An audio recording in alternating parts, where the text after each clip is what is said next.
For Beatrice Sterling, a woman whose name was etched onto the foundations of New York City's most formidable skyscrapers, everything in the world had a ledger entry. Her life was a meticulously curated collection of assets, from sprawling estates in the Hamptons to controlling interests in global conglomerates. But tonight, in the gilded silence of Aurelia, a restaurant so exclusive it felt less like a place to eat and more like a museum of culinary ambition, her gaze locked onto a strange, tarnished object hanging from a leather cord around a young waitress's neck. In that single, heart-stopping moment, the 82 years of fortified composure, of calculated decisions and managed emotions, threatened to collapse into a ruin of memory and regret she had spent more than half a century cementing over. What was it about this worthless-looking trinket that could send a tremor through the unshakable foundation of one of the world's most powerful women? The answer, buried 60 years deep, was a story of cosmic love, brutal sacrifice, and a secret worth more than all the gold in her vaults. Beatrice moved through her world with the quiet, gravitational pull of a celestial body. Her posture, honed by decades of discipline, was ramrod straight. Her hair, a helmet of perfectly coiffed silver, framed a face that had seen empires rise and fall, a face that betrayed nothing. Her eyes, the color of a winter sky, missed no detail. She was dining at Aurelia for no reason other than it was a Wednesday. Anniversaries were daggers of memory, birthdays, hollow echoes. Wednesdays were blessedly, beautifully blank. Her companion was her son, Arthur Sterling, the 45-year-old CEO of Sterling Industries. The behemoth corporation her late husband, Edward, had inherited and quadrupled. Arthur was a carbon copy of his father in ambition, but not in spirit. He was sharp, relentless, and wore a suit that seemed less tailored and more surgically attached. He spoke of hostile takeovers and emerging markets, his words a familiar, anesthetic drone that Beatrice had long ago perfected the art of filtering. "The board is in agreement. The Kennertech acquisition is vital for our Q4 projections," Arthur stated, his eyes fixed on a tablet displaying fluctuating green and red lines. "It's a strategic necessity, Mother. Are you even listening?" Beatrice offered a ghost of a smile, her gaze sweeping over the room. Light from crystal fixtures cascaded onto tables set with military precision. The hushed clinking of silverware and the murmur of conversation were a carefully orchestrated symphony of privilege. It was all so flawless, so controlled, so suffocatingly lonely. Edward had been gone for 15 years, and with his passing, the vibrant colors of her life had desaturated into shades of gray and beige. Her existence was a gilded cage, magnificent to behold from the outside, but cold and barren within. A young waitress approached their table, her movements economical and efficient, betraying a deep-seated exhaustion. Her uniform was crisp, but a careful eye could see the subtle fraying at the cuffs, the ghost of a coffee stain on the apron. Her brown hair was pulled back in a simple, severe ponytail. She was, in every objective sense, unremarkable, another face in the endless procession of service staff that populated Beatrice's life. "Can I get you anything else, Mr. Sterling? Mrs. Sterling?" the waitress asked, her voice a soft but clear melody against the room's ambient hum. Arthur waved a dismissive hand, already absorbed in another data stream on his device. But Beatrice's attention was not on the young woman's face. It was fixed on her neck. Peeking out from the V of her uniform collar was a cheap leather cord. But the object hanging from it was what made the air in Beatrice's lungs turn to ice. It was not a locket. It was a small, spherical object, no larger than a silver dollar, crafted from a dark, tarnished metal that looked like pewter or old silver. It was intricately carved with celestial patterns, constellations and planetary orbits. A series of tiny concentric dials were set into its face, centered around a small, dull piece of quartz that resembled a star. It looked like an antique astrolabe, a mariner's compass, or some kind of strange, arcane puzzle box. Time did not stop. It fractured. The polite murmur of the restaurant warped into a discordant roar in Beatrice's ears. Her heart began a painful, hammering tattoo against her ribs. It couldn't be. Not after all these years. Not here. Not now. There might be a million trinkets in the world, but there was only one of these. She knew every etched line, every tiny imperfect gear she could feel but not see. She knew the impossible weight of it, a weight that was both physical and metaphysical. She had held it in her hands only once, 60 years ago. "Mother, what is it? You've gone completely white," Arthur said, his concern finally piercing his corporate armor. Beatrice didn't hear him. Her vision narrowed, a pinprick of focus on that one impossible object. A dam of memories, 60 years old and built of sheer willpower, finally broke. A summer sky filled with Perseids, the smell of old paper and cedar wood, the thrilling weight of a love so profound it felt like a law of physics, and the gut-wrenching, soul-cleaving agony of a choice she was forced to make. The waitress, feeling the intensity of the old woman's stare, instinctively touched the object, a subconscious gesture of protection. But it was too late. Beatrice had seen it. A sound escaped her, a sharp, ragged gasp that was utterly alien to the refined acoustics of Aurelia. Her manicured hand, adorned with a diamond the size of a robin's egg, flew to her throat. Her eyes, wide with disbelief and a grief so ancient it felt geological, began to well with tears. Hot, unstoppable tears that cut clean paths through the perfect foundation on her cheeks, dismantling the mask of composure she had worn for a lifetime. "That compass," she whispered, her voice a tremor, her finger rising with a shakiness that belied her iron-willed reputation. "Where did you get that compass?" The ambient noise of the restaurant seemed to evaporate. Diners at nearby tables paused, forks halfway to their mouths. Arthur stared, utterly dumbfounded, at his mother's unprecedented collapse. The young waitress, whose name tag read Clara, looked from the weeping billionaire to the strange object at her neck, her face a canvas of pure confusion and alarm. Beatrice Sterling, the iron matriarch of a financial dynasty, a woman who had faced down hostile takeovers and buried a husband without shedding a public tear, was crying. Not with quiet, dignified sorrow, but with the raw, heart-shattering anguish of a long-dead star that had just impossibly flared back to life. The disturbance at table 12 sent a ripple of controlled panic through Aurelia's staff. The maître d', a polished man named Antoine who considered himself a conductor of perfection, glided over, his face a mask of professional empathy. "Is everything to your satisfaction, Mrs. Sterling?" he inquired, his voice a low, placating hum. Arthur, recovering from his shock, seized control. "My mother is feeling faint, a momentary indisposition. We are fine." He shot a sharp, irritated glare at the waitress. "Clara, you may go." But Beatrice's hand shot out, her grip surprisingly powerful as it closed around Clara's wrist. "No, stay," she pleaded, her voice thick with unshed tears. "That object, I must know, please." Clara stood frozen, a doe caught in the blinding headlights of unimaginable wealth and inexplicable emotion. She was acutely aware of the full attention of the room, of her slightly worn shoes, of the chasm that separated her world from that of the woman gripping her arm. It was my mother's," Clara stammered, her voice barely audible. "She gave it to me when I was little." "Your mother?" Beatrice's eyes searched Clara's face, desperately seeking a familiar feature, a ghost of a resemblance, anything. "What is her name? Where is she now?" Arthur intervened again, his tone hardening. "Mother, this is neither the time nor the place. You are creating a spectacle." He tried to pry his mother's fingers from Clara's arm. "My apology," he said to the young woman, his voice laced with condescension. "My mother is tired.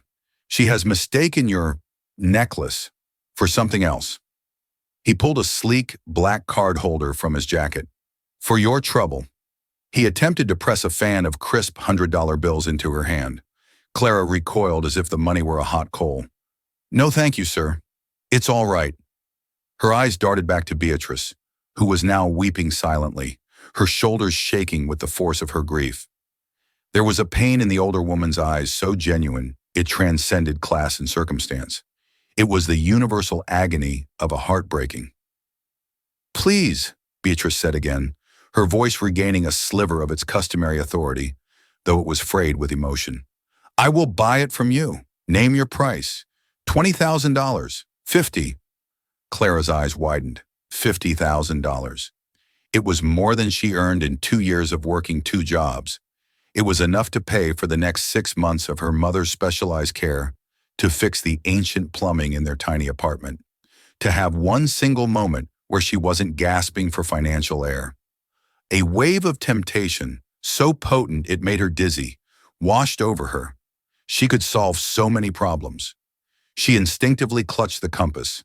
Its metal was cool against her warm skin, a familiar, solid weight she had known her entire life. It was the only thing she had from her mother that felt truly her own. Her mother, Eleanor, was sick, her mind a beautiful, intricate tapestry, slowly being unraveled by a cruel disease. But in her rare moments of lucidity, she would sometimes touch the compass. The boy who charted the stars made that, she would whisper, her voice frail. It holds your map. It'll always point you home. Clara had no idea what map it held. Her mother's past was a collection of fragmented, poetic phrases. She didn't know who her father was or where her mother had come from before arriving in Queens with a baby and a single suitcase. The compass was her only tangible link to that mystery, to the very foundation of her own identity. To sell it would be like selling her own history. I'm sorry, Mrs. Sterling, Clara said, her voice finding a surprising strength. I can't. It's not for sale. Arthur scoffed, his disbelief palpable. Don't be absurd. It's a piece of junk metal. I'll write you a check for $100,000 right now. You can walk out of this restaurant and never work another shift in your life. The offer hung in the air, glittering, seductive, obscene. $100,000. A kingdom. But as Clara looked at Beatrice, she saw not a tycoon trying to acquire an asset, but a woman desperately trying to reclaim a piece of herself. And Clara, who had so little of her own past to hold on to, understood that desperation with every fiber of her being. No, she said more firmly this time. My answer is no. I'm very sorry for your distress. She gave a slight formal nod.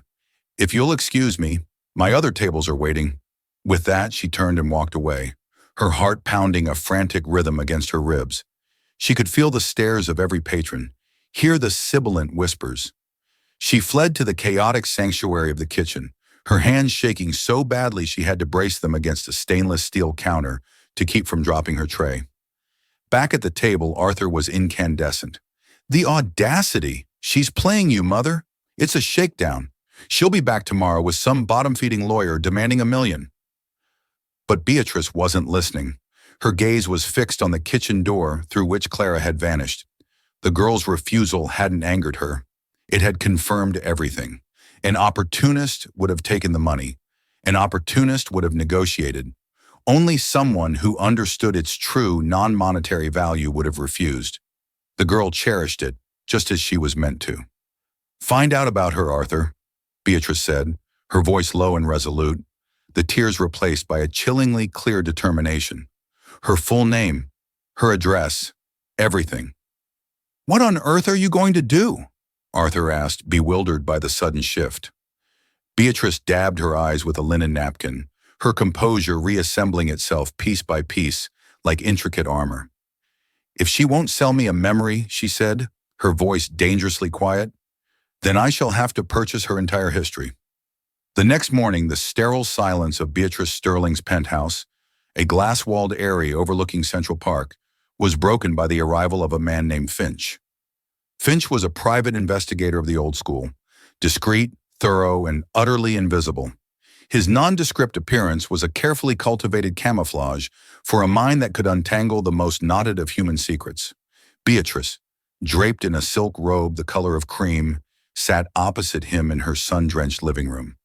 The emotional tempest of the previous night had receded, leaving behind a stark, obsessive focus. I want everything, Beatrice stated, her voice stripped of its earlier fragility. Clara Novak, she works at Aurelia, where she lives, her family, her financial situation. I want to know every bill she pays and every dollar she owes. But you will be a ghost, Mr. Finch. She is not to know she's being watched. Understood, Mrs. Sterling, Finch said, making brief notes in a small worn leather book. Arthur, who had been listening from the archway of the dining room, strode in. This is madness, Mother. You're spending a small fortune investigating a waitress. If you want that trinket, our legal team can draft an offer that makes it clear refusal is not an option. We can claim it's a stolen family artifact and bury her in litigation. It wasn't stolen, Beatrice snapped, her gaze as sharp as broken glass. And this is no longer about the object. It's about the girl.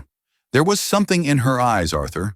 A strength, a dignity, and she refused your money. That is not the behavior of a common grifter. It's the behavior of an uncommonly clever one, Arthur countered. She knows she has you hooked. She's waiting for the price to go up.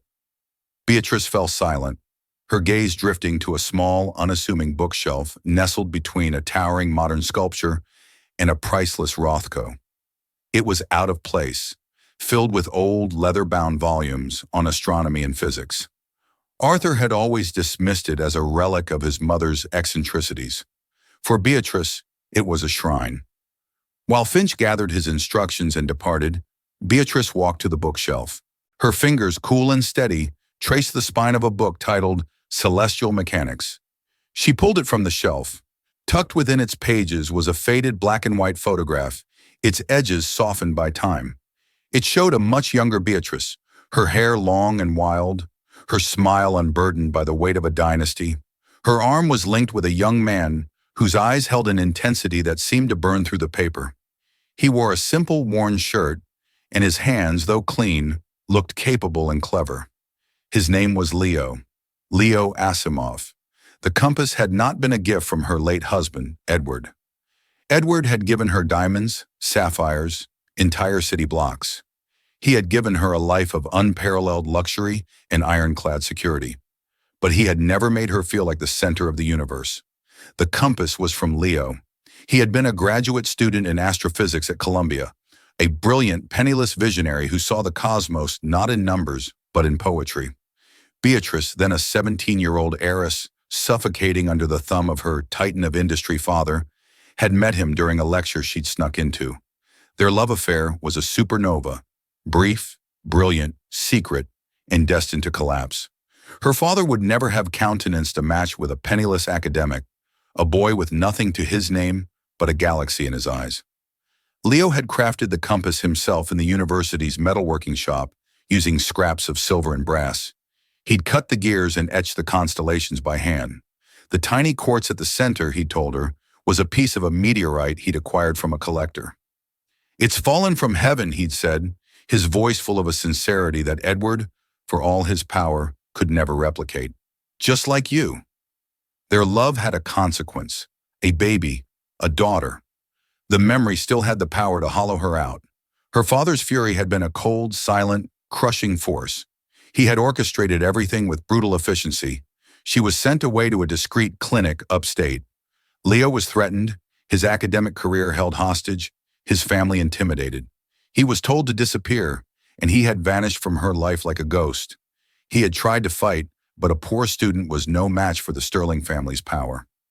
Beatrice was permitted to hold her baby for only 5 minutes, a perfect, beautiful girl with a dusting of dark hair. Before the agency nurse took her away, Beatrice had pressed the celestial compass into the infant's swaddling clothes, a desperate, silent promise that she would one day find her. She had named her Celeste. Her father had covered his tracks masterfully. The adoption was sealed, anonymous, ironclad. By the time Beatrice was free of her family's control, married to the powerful and respectable Edward Sterling, an escape, not a romance, all trails to her daughter had gone cold. She had hired investigators over the years, but they always hit the same sealed, unbreachable wall.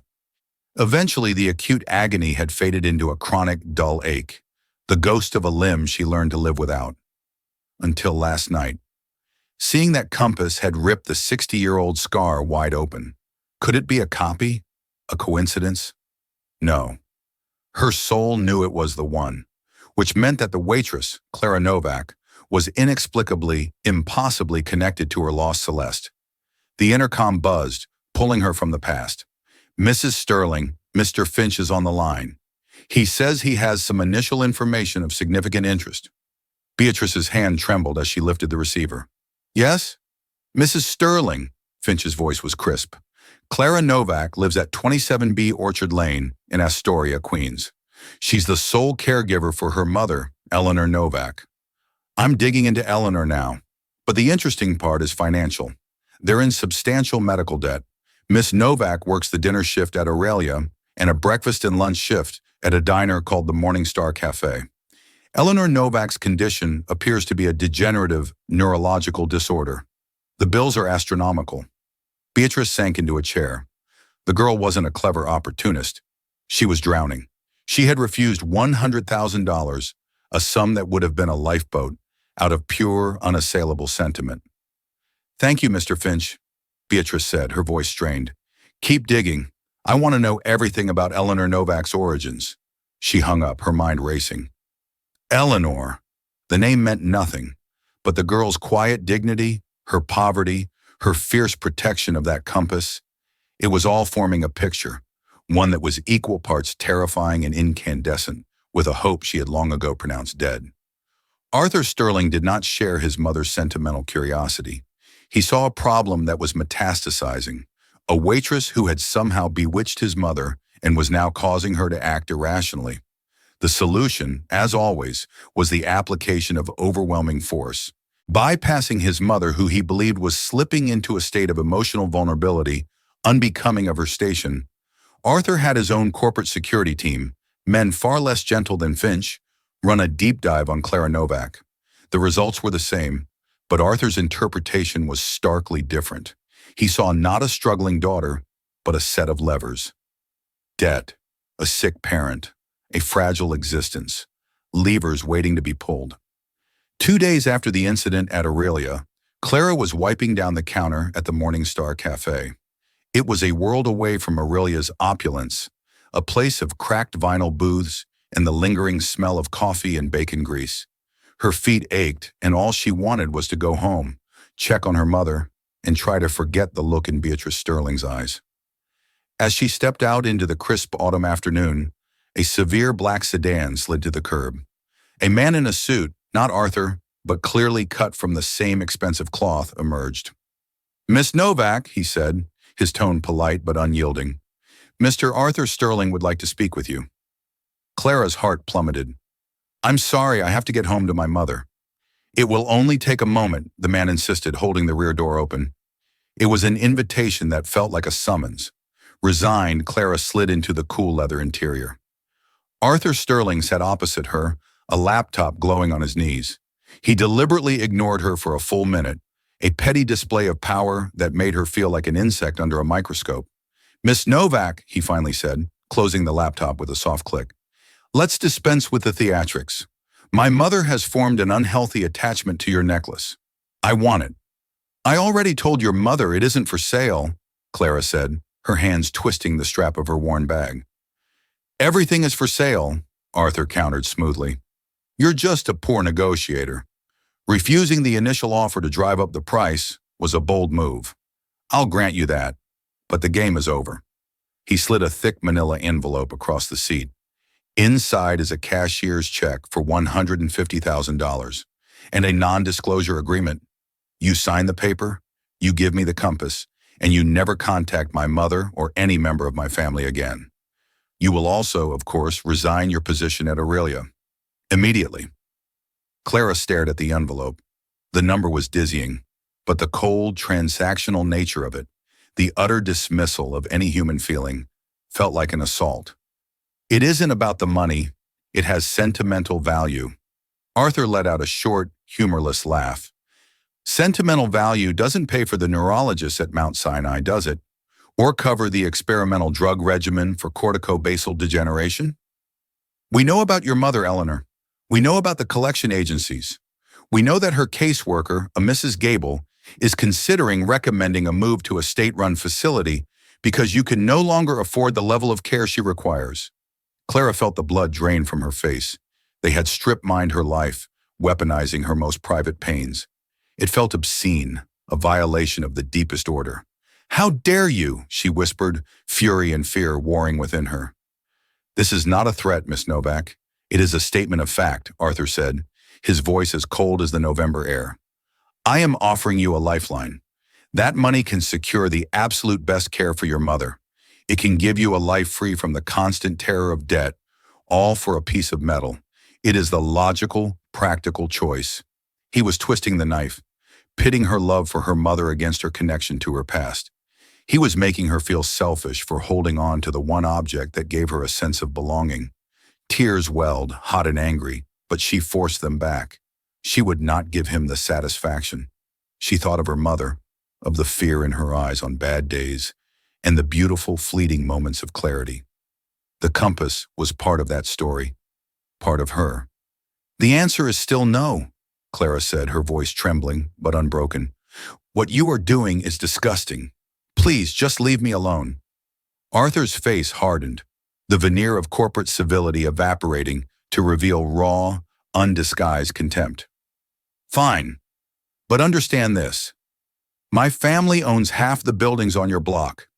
Landlords can be persuaded, employers can be reminded of the value of discretion. You are a mayfly, Miss Novak. I strongly suggest you stop buzzing before you get swatted. The threat was unambiguous, suffocating. The driver opened her door. Clara scrambled out of the car, her legs unsteady. The sedan sped away, leaving her on the sidewalk, shaking with a terror so profound it was nauseating. She ran home, bursting into their small apartment. Her mother, Eleanor, was sitting by the window, a rare look of lucidity in her eyes. Clara, darling, what is it? You look like you've seen a ghost. Clara collapsed onto the worn sofa, the tears finally coming in a torrent. She told her mother everything. The old woman at the restaurant, the son, the money, the threats. Eleanor listened, her expression growing sad. She reached out, her hand cool and frail on Clara's. Her eyes went to the compass. They want it that badly, Eleanor murmured, more to herself than to Clara. I don't understand why, Clara sobbed. Why is it so important to them? Eleanor's gaze grew distant, her mind retrieving a fragment from the fog. The boy who charted the stars.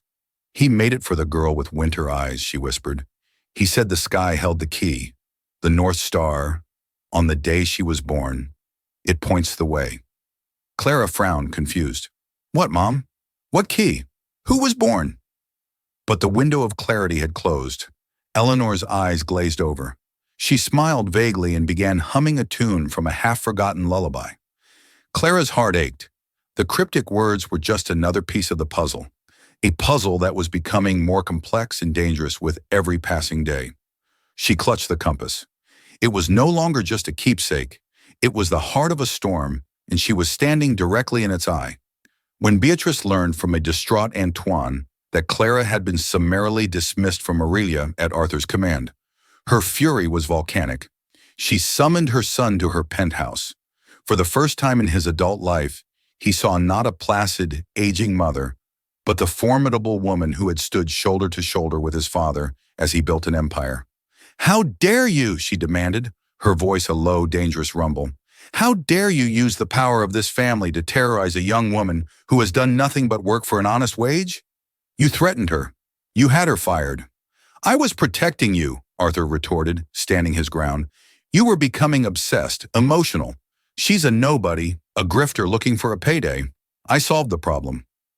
You are the problem, Arthur, Beatrice said, her disappointment a physical force in the room. You see the world as a balance sheet. You see people as assets or liabilities. You have your father's business acumen, but you have none of his soul. Leave, I will handle this, and you will stay away from Clara Novak. After Arthur left, his face a thunderous mask of indignation, Beatrice felt a loneliness so profound it was a physical weight. Her own son was a stranger, a man so thoroughly molded by the wealth she now found so meaningless. She called Finch. I'm changing the parameters of the investigation, she said. I don't care about Clara Novak's finances anymore. I want her mother's history, Eleanor Novak. Find her birth certificate. I want to know where and when she was born. Then I want you to get a court order. I don't care what it costs or who you have to persuade, and unseal the adoption records for that county for that year.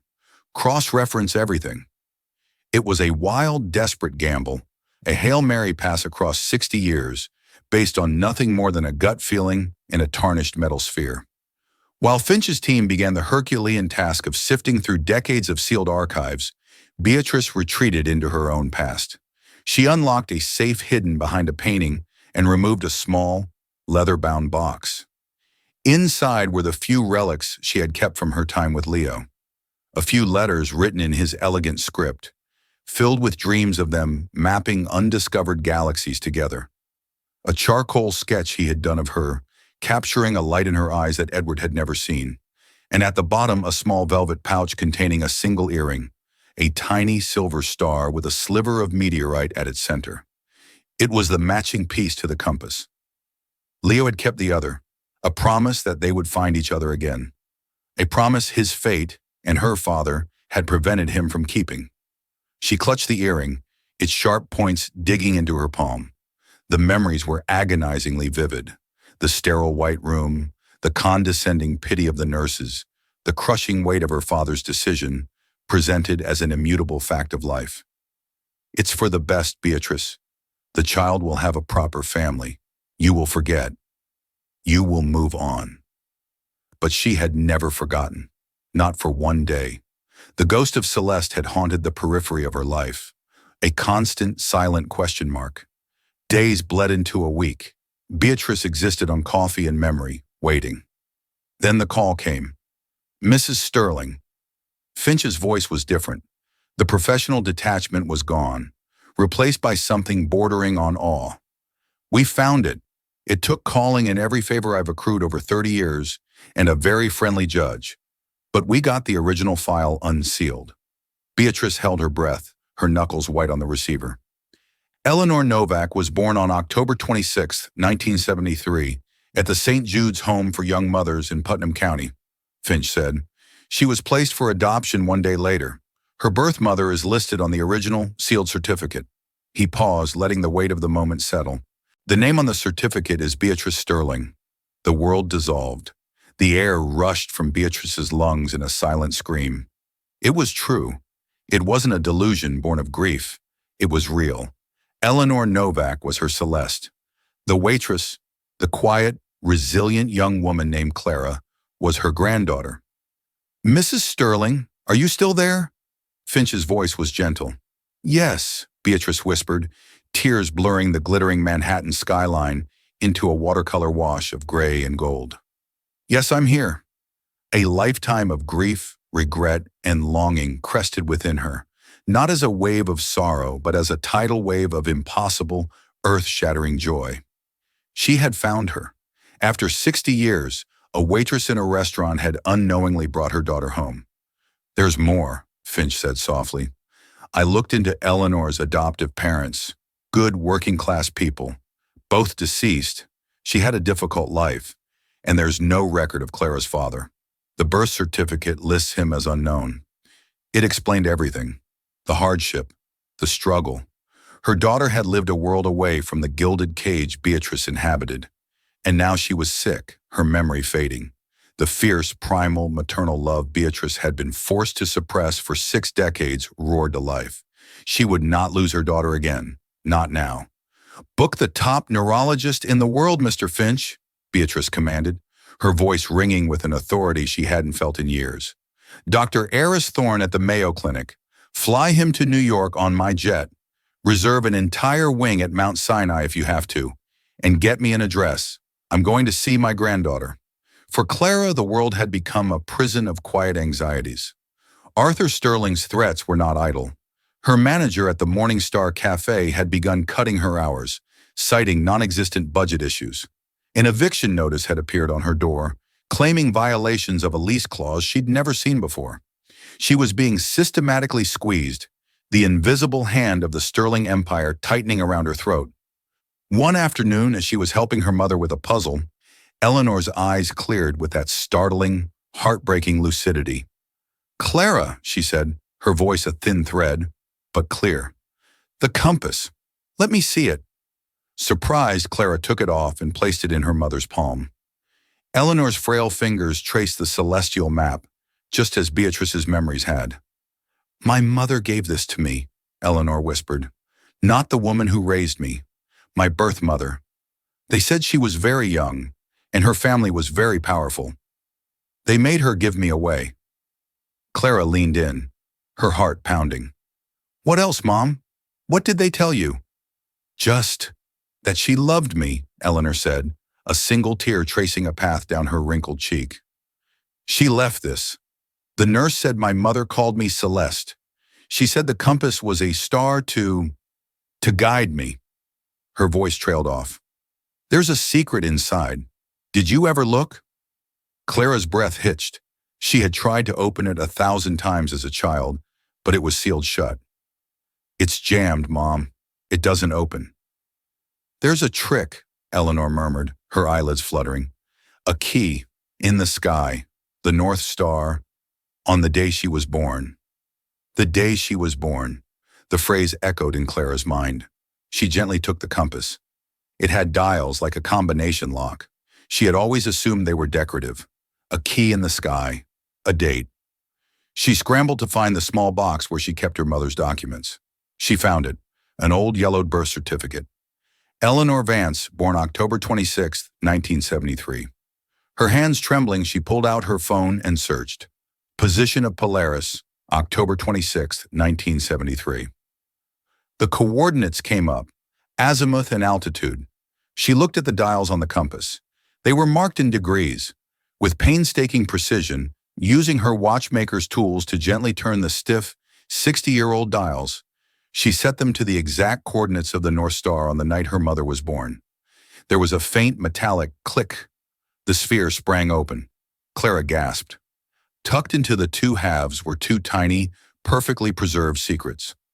On one side, protected by a sliver of quartz, was a minuscule, faded photograph of a young woman with a radiant smile and eyes the color of a winter sky.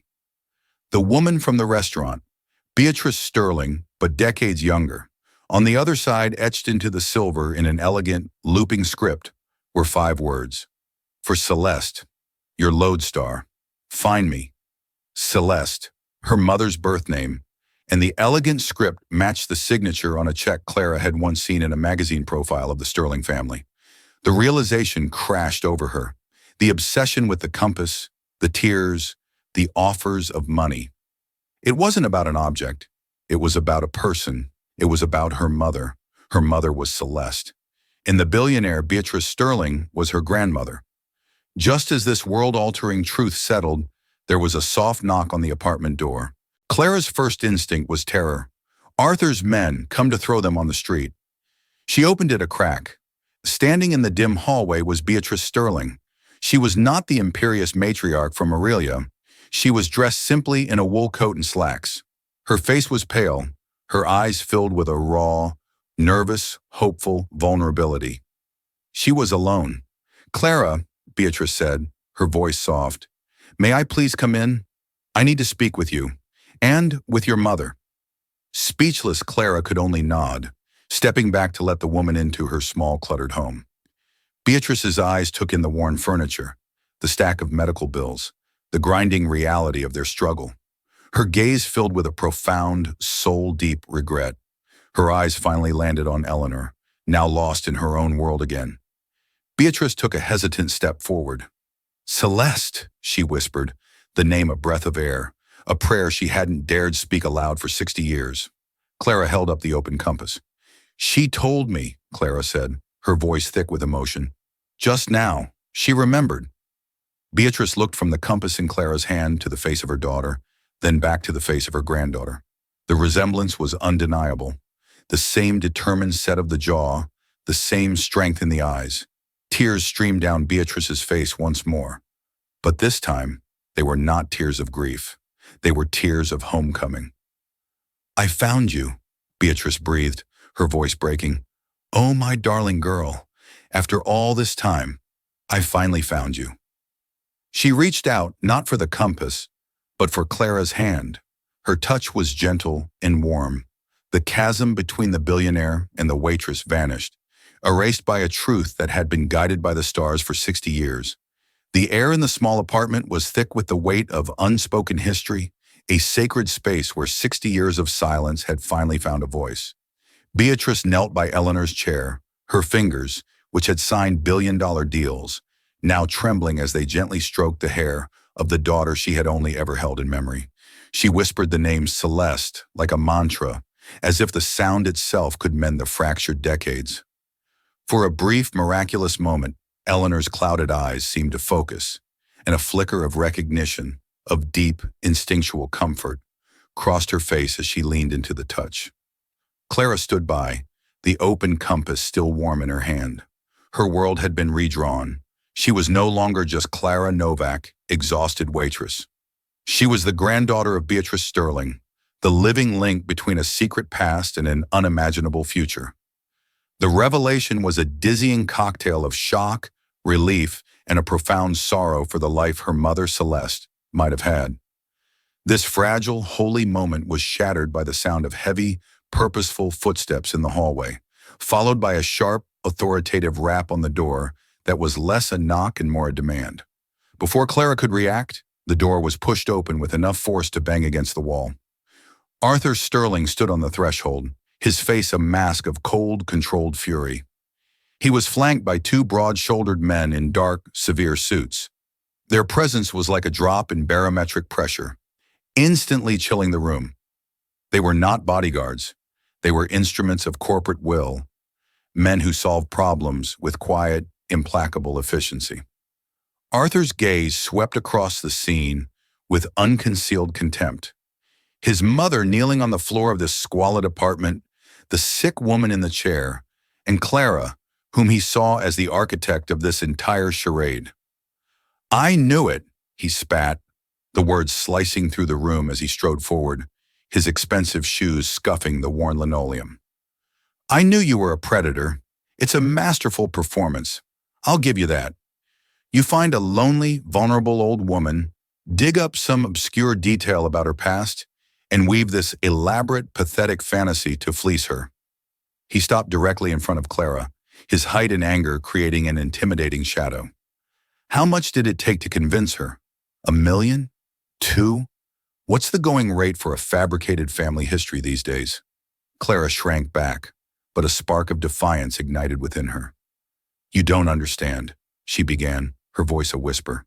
"Oh, I understand perfectly," Arthur interrupted, his voice dangerously low. "I understand that my mother is unwell, and you are a parasite who has latched onto this family's wealth. Well, the game is over." He turned to Beatrice. "Mother, we are leaving. Now. These men will handle this transaction. They will retrieve your property and ensure Miss Novak understands the legal consequences of extortion." He gave a sharp nod to one of the men, who took a step toward Clara, his hand outstretched for the compass. "They will do no such thing, Arthur." Beatrice's voice cut through the air like a shard of ice. She rose to her feet with a fluid grace that defied her age, planting herself firmly between Arthur's man and Clara. She was no longer the weeping woman from the restaurant or the remorseful mother. She was Beatrice Sterling, the matriarch, and her eyes blazed with a protective fire Arthur had never witnessed. "This is not a transaction," she declared, her voice ringing with absolute authority. "And this," she said, gesturing to Clara, "is not a parasite. This is my granddaughter, Amelia Clara Novak. And this woman," her voice broke with 60 years of pent-up emotion as she pointed to Eleanor, "is my daughter Celeste." Arthur let out a sharp, incredulous laugh. "Daughter? Granddaughter? Mother, listen to yourself. You're not thinking clearly. This grifter has poisoned your mind.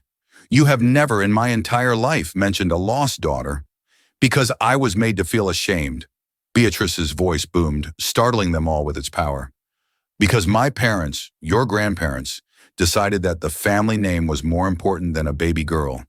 They cared more for appearances and their social standing than for their own child's heart. I was 17, Arthur, a scared girl in love with a man they deemed unsuitable, and they tore my life apart. They sent me away, they took my baby, and they threatened the man I loved until he vanished forever. They told me to forget, to move on, to bury the shame. And for 60 years I have lived with that ghost." She took a step closer to her son, her gaze unwavering and fierce. "You are just like them.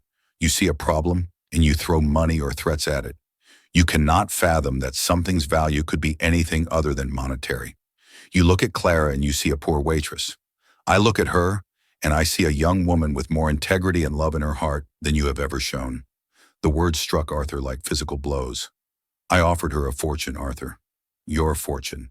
A life-changing sum of money that could have solved every single one of her problems. And she refused. She refused because this compass, my compass, the one I placed in my daughter's blanket, meant more to her than all the money in the world." Beatrice's gaze was relentless. "You tried to destroy her. You had her fired. You threatened her housing. You used the full weight of the Sterling name to crush a girl who had nothing. And still, she protected her mother's only keepsake. She protected my daughter's legacy without even knowing what it was." A thick, heavy silence descended. Arthur stared at his mother, the absolute conviction in her voice shaking the very foundations of his reality. Clara, emboldened by Beatrice's ferocious defense, held up her hand, the compass open in her palm. The light from the window caught the tiny, faded photograph of the young, smiling Beatrice. Arthur's eyes were drawn to it, to the undeniable proof. He saw the face of his mother before she was his mother, a girl filled with a light he had never known. He saw the inscription, "For Celeste, your lodestar. Find me." His carefully ordered world, a world of spreadsheets and market values, of clear wins and quantifiable losses, fractured. The cold logic that had been his armor for so long shattered against the irrefutable truth of this emotional, messy, human story. He looked from the compass to Clara, and for the first time, he didn't see a grifter. He saw a young woman with his mother's eyes. He looked at the frail, sick woman in the chair and saw not a prop in a scam, but his aunt, a member of his family who had lived a life of hardship while he had lived one of unimaginable privilege. The magnitude of the family's secret, of the profound injustice, hit him with the force of a physical blow. His entire identity was built on a lie of omission. The fury drained from his face, replaced by a ghastly pallor. The arrogance in his posture collapsed, leaving him looking suddenly younger, smaller, and utterly lost. He started, but no words came. What could he say? He had been monstrous. He had wielded his power with casual cruelty, all in the name of a truth that was utterly false. Shame, a foreign and corrosive emotion, burned in his gut. He couldn't bear to look at his mother's disappointed face or at the quiet dignity of the girl he had tried to break. Without another word, he turned on his heel and walked stiffly out of the apartment. He brushed past his bewildered men, leaving them standing in the doorway. "Go!" Beatrice commanded them, her voice quiet but firm. They glanced at each other, then retreated, closing the door softly behind them, sealing the new family within the quiet walls of the apartment. The storm had passed. In the ensuing silence, Clara finally let out a shuddering breath she hadn't realized she'd been holding. Beatrice came to her, taking both the compass and Clara's hand into her own. "He will come around," she said, though her voice lacked conviction. "Or he won't. Right now it doesn't matter. What matters is us." With a newfound, singular purpose, Beatrice pulled out her phone. Her voice, as she made the call, was the calm, commanding force that Clara now understood could move mountains. "This is Beatrice Sterling. I need Dr. Eris Thorne. I don't care what his schedule is.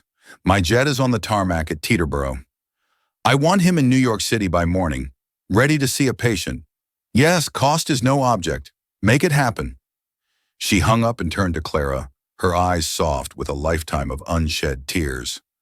"Your mother will have the best care in the world. You will have a home, a real home. You will never have to work another shift again unless you choose to.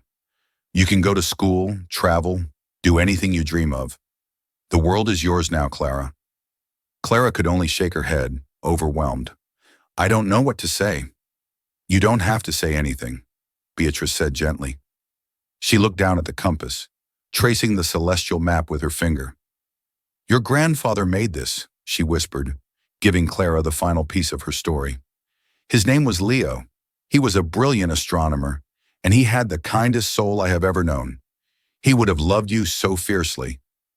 Beatrice looked over at Eleanor, at Celeste, who had drifted into a peaceful sleep in her chair, a faint smile on her lips. A real family. After a lifetime of loneliness in palaces of glass and steel, Beatrice had finally found her home in a cramped two-room apartment with a daughter lost to time and a granddaughter she never knew she had. The sterling fortune of stocks and bonds and real estate was vast, but it was nothing compared to this. This was the real inheritance. This was the inheritance of the stars.